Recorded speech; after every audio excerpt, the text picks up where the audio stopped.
सी Helen Keller की। हम जानेंगे कि कैसे इतनी बड़ी मुश्किल आने पर भी उन्होंने सीखना बंद नहीं किया। और वो हीरो बन गईं। हाँ, ढेर सारे बच्चों और बड़ों के लिए एक हीरो बन गईं। उनकी कहानी हमें सिखाती है कि हिम्मत हो तो कुछ भी मुमकिन है। हाँ, तो चलो सब कान लगाकर सुनो। हम सब मिलकर खोलते हैं हेलेन केलर की जिंदगी की कहानी की किताब और जानते हैं उनकी अनोखी कहानी एकदम शुरू से। चलो शुरू करते हैं। तो कहानी शुरू होती है बहुत साल पहले, 1880 में। अमेरिका में एक छोटा सा गांव था, टस्कम्बिया। जी, टस्कम्बिया। वहीं एक प्यारे से घर में एक नन्ही सी गोलू मोलू सी बच्ची का जन्म हुआ। उसका नाम रखा गया हेलेन एडम्स केलर। वो खूब हंसती खेलती थी, हर चीज को अपने छोटे छोटे हाथों से छूकर देखती, खिलखिलाती। हाँ, और पता है उसका एक प्यारा सा डॉगी भी था। अच्छा, डॉगी भी था? उसके साथ खेलती होगी? बिल्कुल खेलती थी और अपनी तोतली आवाज में बातें भी करती थी शायद। वो दिन कितने प्यारे रहे होंगे। बहुत प्यारे थे, जैसे हर बच्चे के होते हैं ना, रंगों, आवाजों और हंसी खुशी से भरे हुए। हेलेन की दुनिया भी एकदम वैसी ही थी। लेकिन कभी कभी कहानी में अचानक कुछ ऐसा हो जाता है जो सब कुछ बदल देता है। हेलेन बहुत ही छोटी थी तब, बस 1.5 साल से थोड़ी सी बड़ी, शायद 19 महीने की। हाँ, लगभग उतनी ही। तभी उसे बहुत तेज बुखार आया, वो बहुत बीमार पड़ गई। और डॉक्टर अंकल भी समझ नहीं पाए कि ये कौन सी बीमारी है। मतलब उस जमाने में शायद। हाँ, पता नहीं लगा पाए। बुखार तो चला गया, पर उसके जाने के बाद कुछ बहुत अजीब हुआ। हाँ, ये बहुत उदास करने वाली बात थी। हेलेन की मम्मी ने देखा। क्या देखा उन्होंने? उन्होंने देखा कि जब वो दरवाजे पर घंटी बजाती तो हेलेन सुनती ही नहीं थी, कोई रिएक्शन नहीं। ओहो। और जब उन्होंने हेलेन के सामने हाथ हिलाया तो उसकी सुंदर आंखों ने देखा ही नहीं। मतलब वो बीमारी? उस बीमारी ने नन्ही हेलेन के सुनने और देखने की ताकत वो छीन ली थी। अरे नहीं। हाँ, अचानक उसकी रंगीन आवाजों वाली दुनिया एकदम अंधेरी और शांत हो गई। जरा सोचो, उस नन्ही सी जान के बारे में। सब कुछ गायब, न मम्मी की आवाज सुनाई दे रही है, न चिड़िया का गाना, न सूरज की रोशनी दिख रही है, कुछ नहीं। हेलेन बहुत परेशान हो गई होगी, उसे गुस्सा भी आने लगा होगा। बिल्कुल, वो चीखती थी, चीजें फेंकती थी, खाना भी नहीं खाती थी ठीक से। बेचारी, उसे समझ ही नहीं आ रहा था कि वो अपनी बात कैसे बताए। हाँ, जैसे कोई उसे एक बंद कमरे में छोड़ गया हो। उफ। वो गुस्सा इसलिए था क्योंकि वो अपनी बात कह नहीं पा रही थी। वो अंदर ही अंदर छटपटा रही थी, मुझे ये चाहिए, मुझे वो बताओ, पर कैसे? मुश्किल था बहुत। लेकिन हेलेन की मम्मी बहुत हिम्मत वाली थी। उन्होंने हार नहीं मानी। वो जानती थी कि उनकी बेटी बहुत खास है और उसे मदद की जरूरत है। और देखो मम्मी का प्यार। उन्होंने एक स्पेशल स्कूल को चिट्ठी लिखी। कौन सा स्कूल था वो? Perkins school for the blind. अच्छा। अंधे बच्चों के लिए स्कूल था वो। अच्छा, और फिर क्या हुआ? और फिर एक दिन उनके घर एक परी जैसी टीचर आई। उनका नाम था एनी सुलिवन। एनी सुलिवन, वाह। वो 3 मार्च 1887 का दिन था। एनी आई हेलेन की मदद करने, उसकी अंधेरी दुनिया में रोशनी लाने। ये तो बहुत बड़ी बात थी। एनी का आना हेलेन की जिंदगी में सबसे बड़ा जादू था। एनी को खुद भी देखने में थोड़ी परेशानी होती थी। अच्छा, उन्हें भी? हाँ, इसलिए शायद वो हेलेन की मुश्किल को थोड़ा और अच्छे से समझ सकती थी। वो जानती थी कि हेलेन को सिखाना आसान नहीं होगा, बहुत धीरज रखना पड़ेगा। पर वो तैयार थी। उन्होंने हेलेन का चेहरा प्यार से छुआ और शायद मन में कहा होगा, चलो हम साथ मिलकर दुनिया को महसूस करेंगे। लेकिन शुरू में हेलेन को एनी अच्छी नहीं लगी। नहीं, बिल्कुल नहीं। उसने एनी की दी हुई प्यारी सी डॉल फेंक दी, किताबें भी फाड़ दी। वो बहुत गुस्सा थी अभी भी। अरे बाप रे।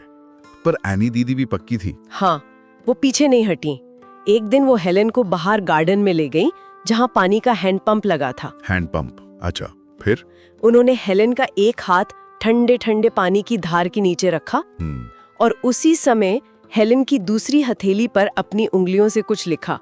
WATER। WATER यानी पानी? हाँ, पानी। हाँ। और फिर जादू हुआ। क्या हुआ, बताओ ना। अचानक हेलेन का चेहरा एकदम से चमक उठा, जैसे किसी ने अंधेरे कमरे में लाइट जला दी हो। सच में? हाँ, उसे पहली बार समझ आया, ये जो ठंडा ठंडा लग रहा है हाथ पर, हाँ, और ये जो उंगलियां हथेली पर चल रही हैं, ये दोनों एक ही चीज का नाम है। ये पानी है। हाँ। हर चीज का एक नाम होता है। वाह, उसे समझ आ गया। हाँ, वो खुशी से कूदने लगी होगी। हाँ, बिल्कुल। वो बार बार आनी के हाथ पर इशारा करके लिखवाने लगी, पानी पानी। वाह, सोचो कितना मजा आया होगा उसे। वही पल था जब उसकी अंधेरी और शांत दुनिया में ज्ञान की, सीखने की पहली रोशनी आई। हाँ, उस एक शब्द ने जैसे सारे बंद दरवाजे खोल दिए। और बस उस पानी वाले दिन के बाद तो हेलेन को कोई रोक ही नहीं पाया। जैसे उसे कोई सुपर पावर मिल रही हो। हाँ, वो रोज खूब सारे नए नए शब्द सीखती। एनी उसकी हथेली पर लिखती, डॉल, मम्मी, पापा, टीचर। और हेलेन हर चीज को छू छू कर पहचानती और खुश होती। और पता है सबसे मजेदार बात, उसने बोलना भी सीखा। हाँ, ये भी कमाल था। कैसे? वो एनी के होठों और गले को छूकर महसूस करती कि आवाज कहाँ से और कैसे निकल रही है। अच्छा, वाइब्रेशंस महसूस करके। हाँ। क्या आपने कभी टाडोमा विधि के बारे में सुना है?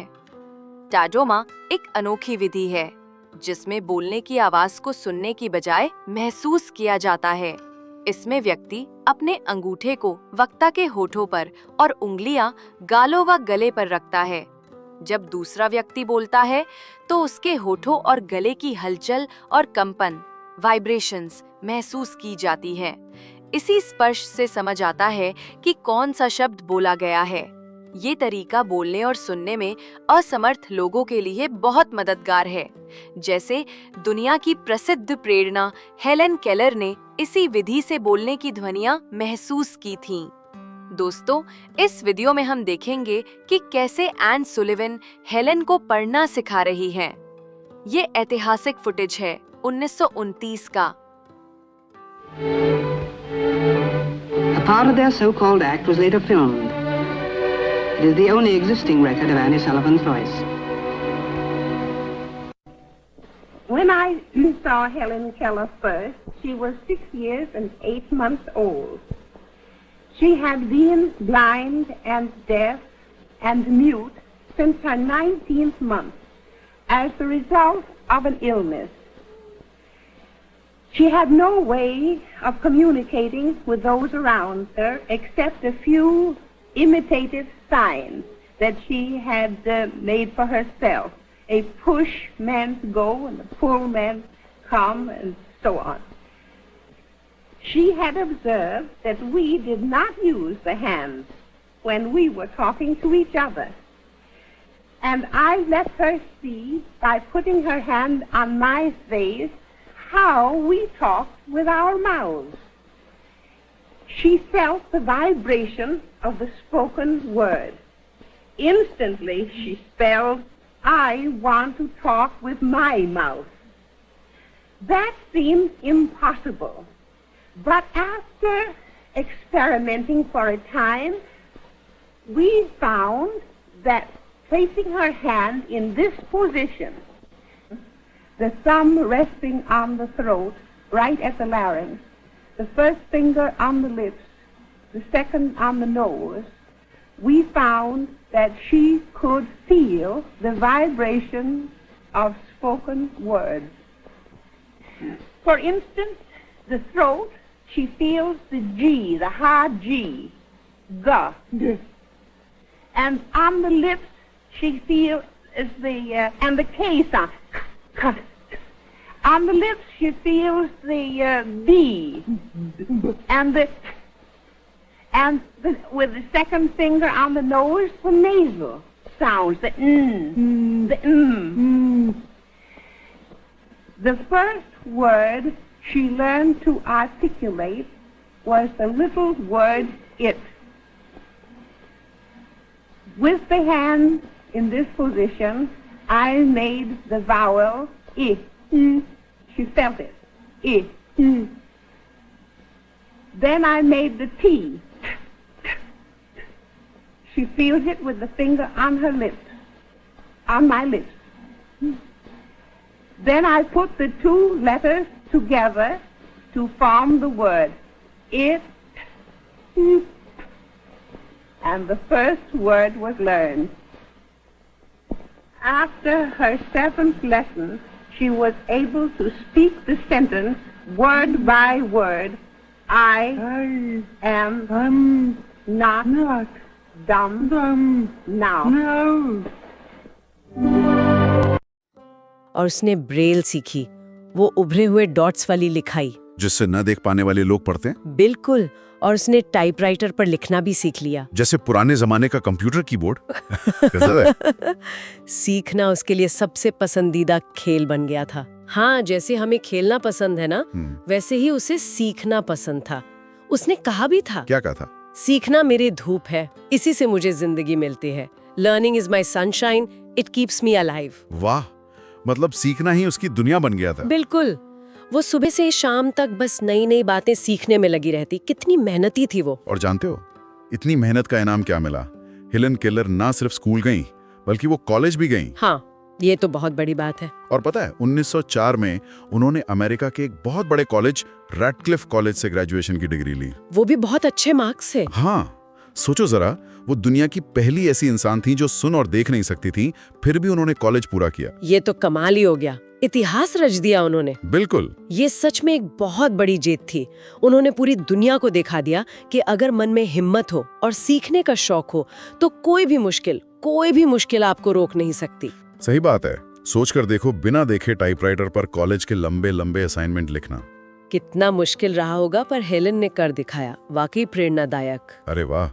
लेकिन हेलन केलर की कहानी में और भी मजेदार बातें हैं। हाँ, जैसे कि? क्या आप जानते हो कि उन्होंने सिर्फ पढ़ाई नहीं की, बल्कि बड़ी होकर उन्होंने बहुत सारी कहानियां लिखी और भाषण भी दिए। हाँ, हजारों लोगों के सामने हिम्मत वाली बातें भी की। बिल्कुल। और वो चाहती थी कि दुनिया में सब लोग बराबर हों, सबको प्यार और इज्जत मिले, खासकर लड़कियों और मेहनत करने वाले लोगों को। हाँ, वो बहुत बहादुर थीं और हमेशा सच बोलती थीं, भले ही किसी को उनकी बात पसंद आए या ना आए। और एक और प्यारी बात, जापान में एक खास तरह के बहुत प्यारे फर वाले डॉग होते हैं, अकीता। हाँ, अकीता बहुत क्यूट होते हैं। अमेरिका में जो सबसे पहला अकीता डॉग आया था ना, उसे लाने में हेलन केलर ने मदद की थी। अरे वाह, उन्हें जानवर बहुत पसंद थे। हाँ जी। और सोचो, वो इतनी खास थीं कि उन्होंने अमेरिका के 11 राष्ट्रपतियों से मुलाकात की।